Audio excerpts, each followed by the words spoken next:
দেশ চালানোর কোন দিক দিয়ে আপনার মনে হচ্ছে দেশ চালানোর কোনো যোগ্যতা এদের মধ্যে আছে বলেন?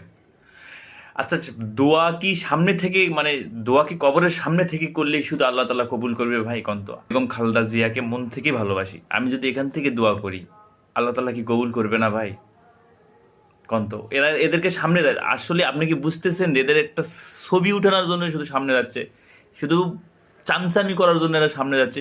এদের মধ্যে বিএনপি দলের যে আদর্শ এদের মধ্যে নাই ভাই, বিশ্বাস করেন এদের মধ্যে নাই। এরা শুধু চামচামো করার জন্যই এই যে ঠেলাঠেলিটা শুরু হয়েছে এদের দলের মধ্যে ভাই। এই ঠেলাঠেলিটা কিন্তু আমার মনে হচ্ছে না যে মানে ঠিক করতেছে। ওদের দলেও কিন্তু ঠেলাঠেলি হয়েছে, শুরু হয়েছিল বলে পতন হয়েছে। আপনারা তো এখনো চান্সই পান নাই, আপনারা বলে 17 বছর থেকে নির্যাতিত, আপনারা এখন চান্সই পান নাই, তাতে আবার যেই ঠেলাঠেলি, চান্স না পাইতে আপনারা যেই ঠেলাঠেলি শুরু করেছেন। একবার ভাবেন তো, আপনারা যখন চান্স পাবেন তখন আপনারা কি করবেন, আপনারা কি করবেন ভাই, একটু ভাবেন তো।